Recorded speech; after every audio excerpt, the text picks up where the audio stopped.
गुरु नानक साहब महाराज जी कहन लगे, पीर जी अपने 3 सवाल करो। तुहाडे 3 सवालों का जवाब देने वास्ते तैयार।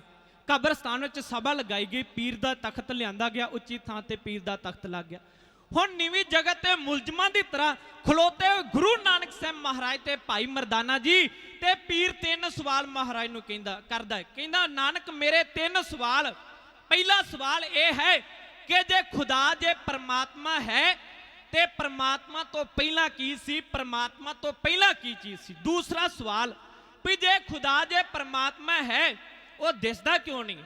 तीसरा सवाल जे खुदा जे परमात्मा है काम की करदा है। महाराज कहंदे पीर जी 3 सवालों के जवाब देने वास्ते तैयार, पर साडी शर्त है। कहंदे जी की? महाराज कहंदे जो मंगांगे हाजिर करना पैना। कहंदा जी जवाब दिओ, जो मंगोगे हाजिर कर देंगा। महाराज कहंदे फिर पहला सवाल करो।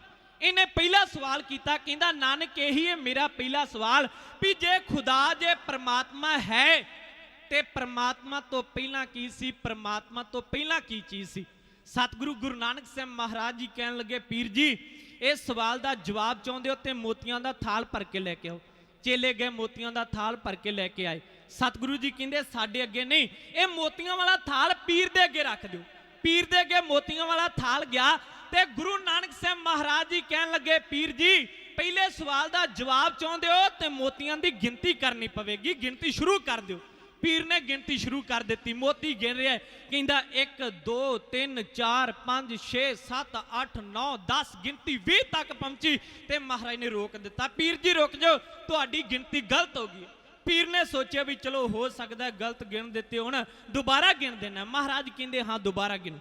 पीर ने दूसरी बार गिनती आरंभ की, कहंदा 1 2 3 4 5 महाराज ने फिर रोक दिता। पीर जी तुहाडी गिनती फिर गलत हो गई। हुण पीर हुण बड़ा हैरान होया, कहंदा नानक 5 ही गिने, हुण गिनती किद्दां गलत हो गई।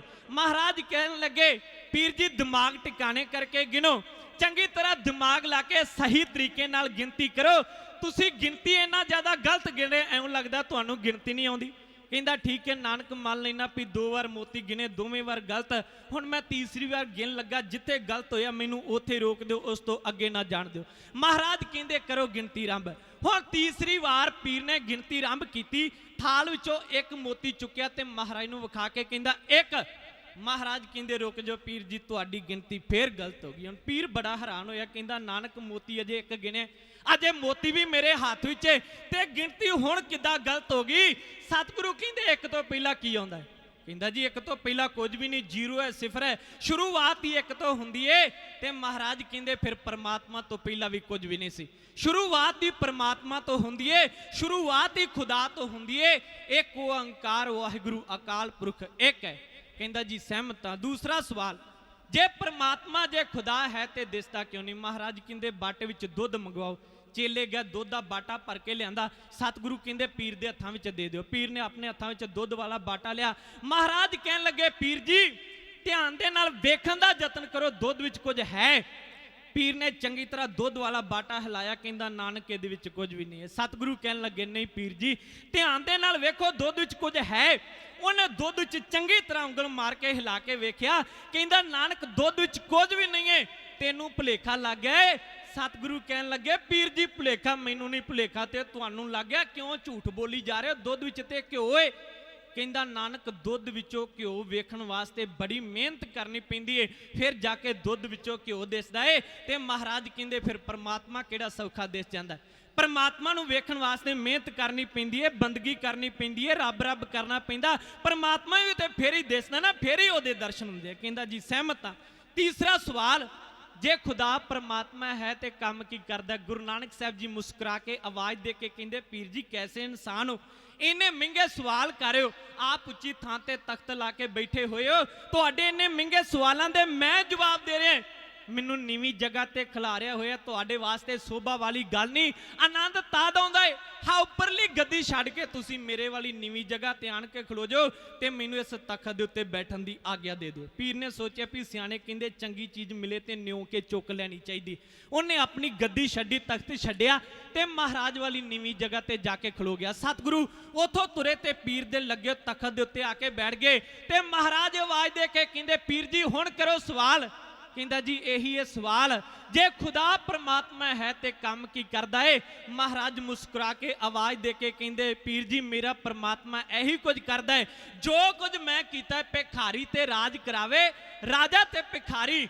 अगर मेरा परमात्मा चाहे तो तेरे वर्गे बादशाह नूं उच्चे तखत तो ला के नीवी जगह ते खिलार सकता है, मेरे वर्गे एक भिखारी नूं अगर परमात्मा चाहे तो नीवी जगह तो चुक के उच्चे थां ते तखत ते बिठा सकता है। वह भिखारी तो बादशाह ते बादशाह तो भिखारी बनाउंदा, यही कुछ करदा मेरा परमात्मा। कहंदा जी सहमत हाँ। तुसी आख्या लखां पताल लखां आकाश असीं नहीं मनदे, साडे नबियां ने आख्या 7 पताल ते 7 आकाश, उन्हां दा कहना ना इस तो वध पताल ते ना इस तो वध आकाश। महाराज कहंदे इत्थे कोई औखी गल नहीं, तुहाडे नबियां ने 7 वेखे होणगे, उन्हां ने इदा कह दिता सी लखां वेख ले ते लखां कह दिता, कहंदे असीं नहीं मनदे, है ते विखाओ। महाराज कहंदे किन्ने वेखने, मुकदी गल पीर दा मुंडा नाल जाण वास्ते तैयार हो गया, समर्थ गुरु सिर हाथ धरियो, ओदी आत्मा नूं ओदे शरीर विचों कढ लिया ते गुरु नानक साहब महाराज जी लै गए, पतालां दे आकाशां दे दर्शन करवाए। वेखदा वेखदा थक गया, आवाज दे के कहंदा महाराज होर नहीं वेखे जांदे, मैं पीर नूं जाके सब कुछ दस दियांगा, पर लै चलो मैं थक चुकिया। सतगुरु कहंदे जे बहुत है होर वेख सकदा है, कहंदा जी होर नहीं वेख सकदा, लै चलो वापस, थकावट हो गई है। गुरु नानक साहब पातशाह महाराज जी कहंदे चल कोई निशानी लै चल। कहंदे एक जगह ते संगत ने महाराज दे अदब वास्ते दरबार लगाया सी, कड़ाह प्रसाद दी देग लै लई, थल्ले आया, पीर नूं सारी कहानी दसी, अजे भी विश्वास ना होया। कहंदा तुहानूं खुदा तां मन्नांगे जे मिठे जल दा खूह प्रगट कर दिओ। लागे बैठा होया सी भाई मरदाना, भाई मरदाना ब्रह्म ज्ञानी सी।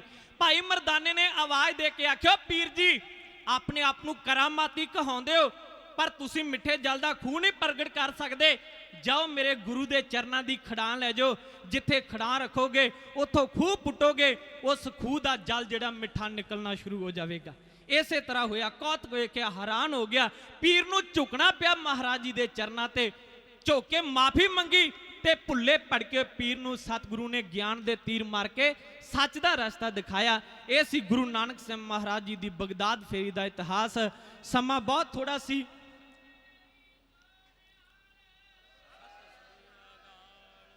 समा बहुत सीमित सी, लगभग 2 घंटे का प्रसंग है, पर कोशिश की है कि 55 मिनटों के आप जी को सरवण करवा सकीए। सो आप समूह संगतां का धन्यवाद, जथेदार भाई त्रिलोचन सिंह जी उन्होंने बहुत बहुत धन्यवाद, जिन्होंने विशेष तौर पर हुक्म ला के आप जी के दर्शन दिदारे करवाए। मामा निर्मल सिंह जी उन्होंने प्यार भेजा है। सतगुरु पातशाह महाराज जी कृपा करन। सरदार बलदेव सिंह जी, सरदार बगीचा सिंह जी, शाह परिवार वालों विशेष तौर पर सत्कार हाजिर किया गया है। गुरदेव जी चढ़ती कला की दात बख्शिश करना। सत्कारयोग भाई बगीचा सिंह शाह जूके, भाई गुरमुख सिंह शाह स्वर्गवासी, उन्होंने सारे परिवार वालों 500 रुपया विशेष तौर पर सत्कार भेजा गया। सतगुरु पातशाह महाराज जी कृपा करन, चढ़ती कला की दात बख्शिश करन। स्वर्गवासी बापू प्रीतम सिंह जी नंबरदार, उन्हों की याद विच प्यार हाजिर होया है। सतगुरु पातशाह महाराज जी कृपा करन, चढ़ती कला की दात बख्शिश करन। साडे बहुत ही प्यार वाले वीर गुरलाल सिंह जी, जो दिल्ली कमेटी विच सेवावां निभाउंदे ने, जदों भी गुरुद्वारा बंगला साहब दर्शन दिदारे करने वास्ते जाइए बहुत वड्डा अदब देंदे ने, सत्कार देंदे ने। भाई गुरलाल सिंह जी ने आप जी दे नगर वाले ने। मैं सतगुरु जी दे चरणों में चढ़ती कला वास्ते, तंदुरुस्ती वास्ते अरदास बेनती करदा है। वीर चिरमल सिंह जी वो भी लाइव जुड़े हुए ने, सारे ही प्रोग्राम का आनंद माण रहे हैं। मैं गुरुदेव के चरणों में हाजरी लवाउंदा है, चढ़ती कला वास्ते अरदास बेनती करदा है। साउंड वाले वीर जी उन्होंने बहुत बहुत धन्यवाद। आप संगतां दा धन्यवाद, समुची प्रबंधक कमेटी का धन्यवाद, कोटान कोट शुकराना। धन सतगुरु साहिब श्री गुरु ग्रंथ साहिब पातशाह महाराज जी का आने वाले जथे ने जीव आया। चढ़ती कला वास्ते गुरु के चरणों में अरदास बेनती। थोड़े समय तक संप्रदाय दल बाबा बिधि चंद साहब जी के 12वें मुखी पंथ की सत्कारत हस्ती सिंह साहब जथेदार श्रीमान संत बाबा अवतार सिंह साहब जी महापुरुषों ने भी अपने को पहुँच जाना है आप संगतां दे दर्शन दिदारे करने वास्ते। अगला प्रोग्राम भाई लखविंदर सिंह जी स्टेज सैकटरी साहबान, जिन्हों के उत्ते गुरु की कृपा रहमत बख्शिश है, तो हर साल ही बड़े अदब के नालों सेवा करते हैं। आप संगतां ने उन्होंने चोली में सेवा पाई हुई है, बखूबी निभा रहे हैं। भाई गुरलाल सिंह जी जो दिल्ली कमेटी में सेवावां करते हैं, उन्होंने भाई जी उन्होंने प्यार भेजा। सतगुरु पातशाह महाराज जी चढ़ती कला की दात बख्शिश करन, भुल्लां चुकां दी माफ़ी जी। वाहिगुरू जी का खालसा, वाहिगुरू जी की फतेह।